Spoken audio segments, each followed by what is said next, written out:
Estudo Bíblico. Série Ouvindo a Voz de Deus. Apresenta estudo número 12. A verdade sobre o juízo. A Bíblia nos deixa claro que a salvação é recebida unicamente pela graça. Quando aceitamos a Cristo, passamos pelo processo de conversão, arrependimento e confissão de pecados. O Espírito Santo cria em nós o desejo de obedecer, nos capacita a seguir os mandamentos, testemunhar publicamente o novo nascimento através do batismo e desenvolver a perseverança até a volta de Jesus. Hoje vamos aprender como será estabelecido o juízo de Deus, qual é a função de Jesus no juízo, quais são as fases do juízo, o que fazer para sermos aprovados no juízo. Muitos de nós, quando ouvimos falar sobre o juízo na Bíblia, ficamos temerosos. O temor está relacionado com a compreensão errada de Deus e seus atributos. João diz que Deus é amor. O ato de julgar na Bíblia está relacionado com a salvação. O apóstolo Paulo nos esclarece como será estabelecido o juízo de Deus. Bem sabemos que o juízo de Deus é segundo a verdade contra os que praticam tais coisas. Através desse texto, podemos concluir que o juízo de Deus será segundo a verdade. Muitos perguntam, o que é a verdade? João relata as palavras de Jesus. Santifica-os na verdade. A tua palavra é a verdade. O salmista Davi afirma que a lei de Deus é a própria verdade. João descreve no Apocalipse como será efetuado o julgamento. Vi também os mortos, os grandes e os pequenos, postos em pé diante do trono. E então se abriram livros. Ainda outro livro, o livro da vida, foi aberto. E os mortos foram julgados segundo as suas obras, conforme o que se achava escrito nos livros. O profeta Daniel afirma que assentou-se o tribunal e abriram-se os livros. A Bíblia faz referência ao livro da vida, onde estão escritos os nomes de todos aqueles que aceitaram a Cristo como seu Salvador e são seus seguidores. O profeta Malaquias fala do livro memorial, onde estão relatadas as boas obras daqueles que temem ao Senhor. Este livro registra os maus atos, as más palavras e os maus pensamentos. Os anjos fazem as anotações no livro memorial, visto que eles são as testemunhas no juízo. O sábio Salomão afirma que Deus há de trazer a juízo todas as obras, até as que estão escondidas, quer sejam boas, quer sejam más.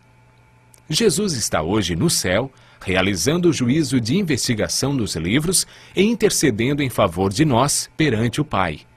A primeira carta de João, capítulo 2, verso 1, diz: Filhinhos meus, estas coisas vos escrevo para que não pequeis.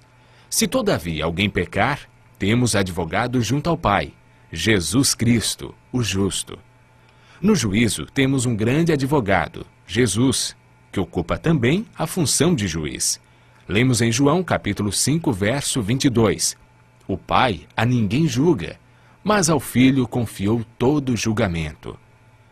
Vamos entender melhor esse assunto. De acordo com a profecia das 2.300 tardes e manhãs, relatadas em Daniel, capítulo 8, verso 14, e capítulo 9, versos 24 a 27, estamos vivendo desde 1844 o período do juízo de investigação, que vai até pouco antes da segunda vinda de Cristo. Todos nós estamos decidindo onde vamos passar a eternidade.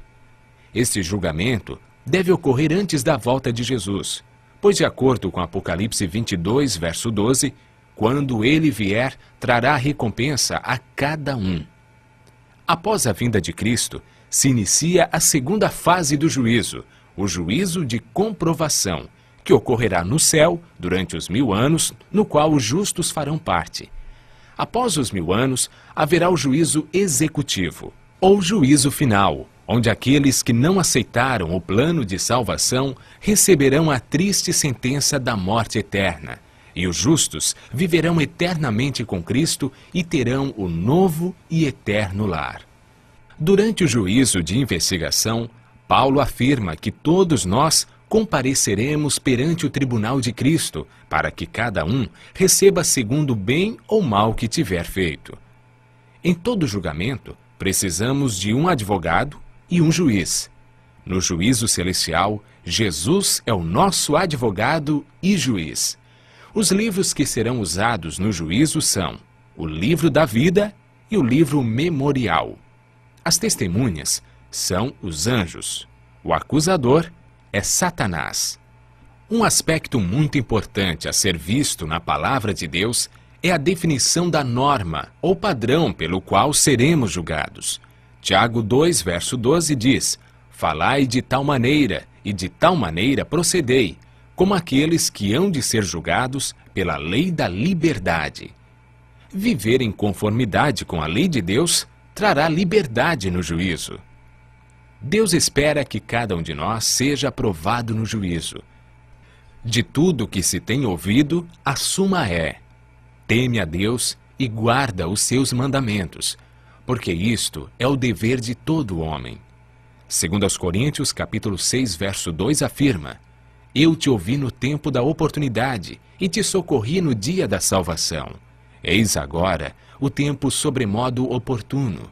Eis agora o dia da salvação. Hoje é o dia de tomarmos uma decisão ao lado de Cristo, pois Ele nos livrou da condenação do pecado, entregando-se por nós na cruz. Concluímos o estudo de hoje com o amorável convite de Jesus, relatado por Mateus: vinde a mim todos os que estáis cansados e sobrecarregados, e eu vos aliviarei. Tomai sobre vós o meu jugo e aprendei de mim, porque sou manso e humilde de coração, e achareis descanso para a vossa alma, porque o meu jugo é suave e o meu fardo é leve. Continue ouvindo a voz de Deus e praticando seus ensinos, pois nenhuma condenação há para os que estão em Cristo Jesus.